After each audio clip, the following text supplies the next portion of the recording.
So let me now go to Dr. Kenneth Ashibey, who has synthesized not only the keynotes, but contributions from Nana, Mr. Ama, and Awola Sewa. Dr. Ashibey, so we have reports upon reports from the media, but very little action on the ground. What's your level of frustration in the attempts to bail this lion, not even a cat? Well, thank you very much. It's great that we're doing this at this time, because you know what has happened is that Prof mentioned when he got to a particular number, it would not go onto the slides, the number of petitions that we had, the uproar that had come based on the fact that we had got a BDT of water to get to 14,000 NTUs. And all of us appropriately should be angry. And then, you know, so with all that we did, with all the media did, and organized labor also got involved, and government stated that there were some enhanced measures. It is important to go back and look at what it is that has happened. One of the things that was promised was the fact that when Parliament returned on the 15th of October, we're going to have the repeal of that obnoxious law.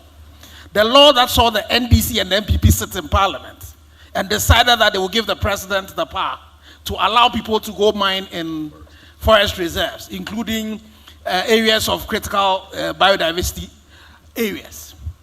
And again, look at what the media did. Who were giving those licenses to go into those places?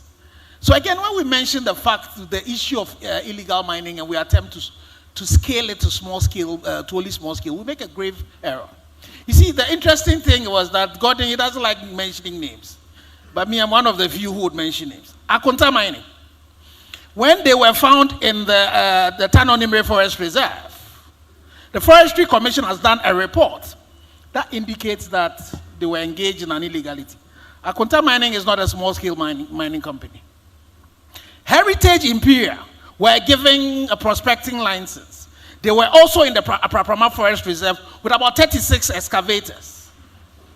As any engineer, you know that nobody prospecting would need 36 excavators. I have mentioned that to the Deputy Minister for Lands and Natural. I've mentioned it to everybody. There's been no arrest done. Akonta Mining, nothing has happened. What can 36 excavators do? Oh, even one excavator. If you don't go to the farm on a Tuesday, and the excavator gets onto your land, it would eat all of it up. You know? Yeah. So, the interesting thing is that the illegality and the irresponsibility has nothing to do with scale.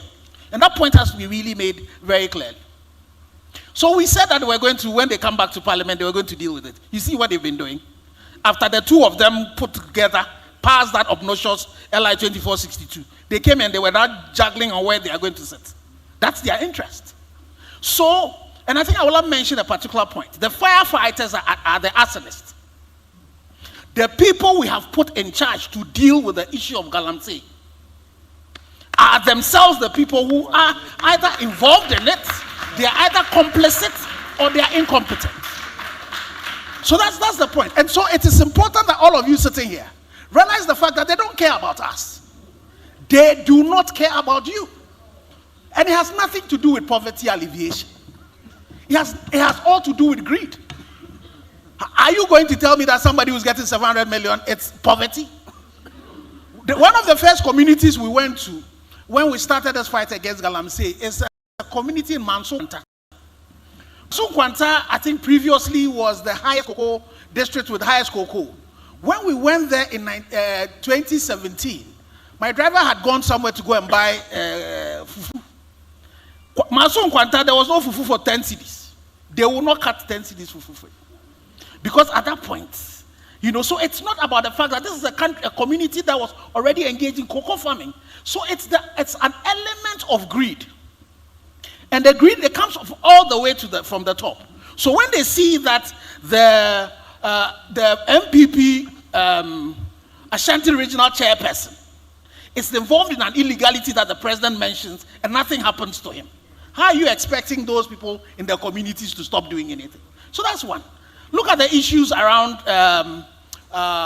the state of emergency. Gordon will tell you that when we the Operation Halt, that additional 100-member facade that was sent into those communities, that stopped operation after barely 2 weeks. When they left the communities, the Chamfan operators went back there. He had to take their people to go and arrest them and ask him what happened. When they took the people to the police were quick. You see, our people, they won't grant them bail. They want to quickly grant them bail. It had to take a lot of force for them to even take them to court to prosecute them. So the issues that they need to deal with, they are not dealing with them. Now you talk about the fact that they said there are 14 or so specialized courts. And then the AG will tell us that some 800 cases. Who are the 800 people who are being prosecuted? Have you seen Akota Mining in there? Have you seen Heritage Imperial's people there? No. Again, we're using the spider web principle. It catches the small flies, but the big flies break it and get away with it. Exactly. You see, so the challenge is the fact that you, the middle class, you are too quiet.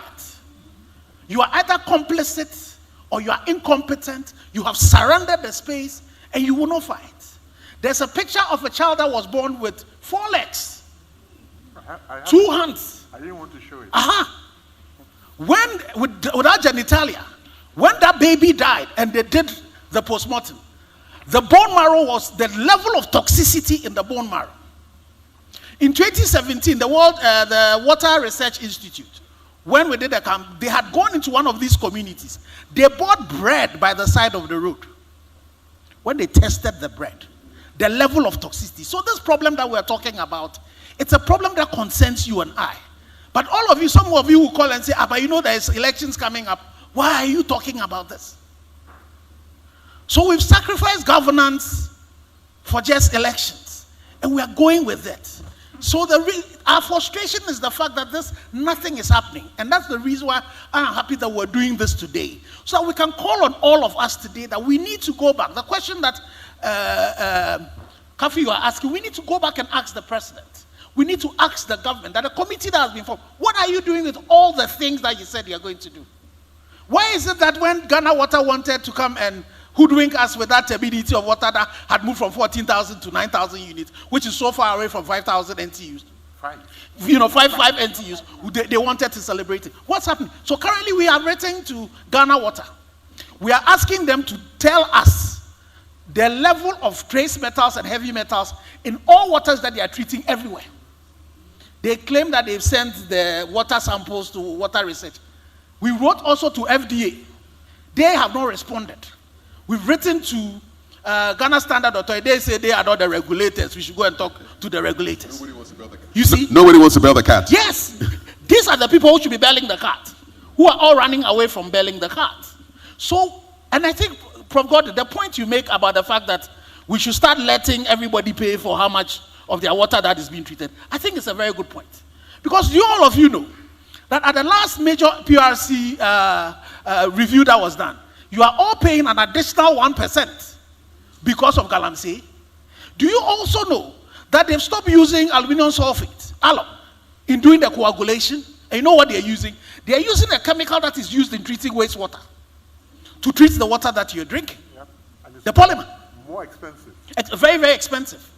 So the challenge we're dealing with, it's not something that you sit and think that it's somebody else's problem.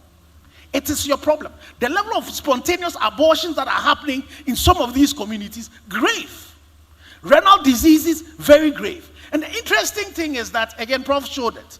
Because of the promiscuity that's happening there, the level of HIV in these communities are very high. Wait till one of these HIV patients has a renal disease and they go and put him on a dialysis machine and you should be the next to go onto it.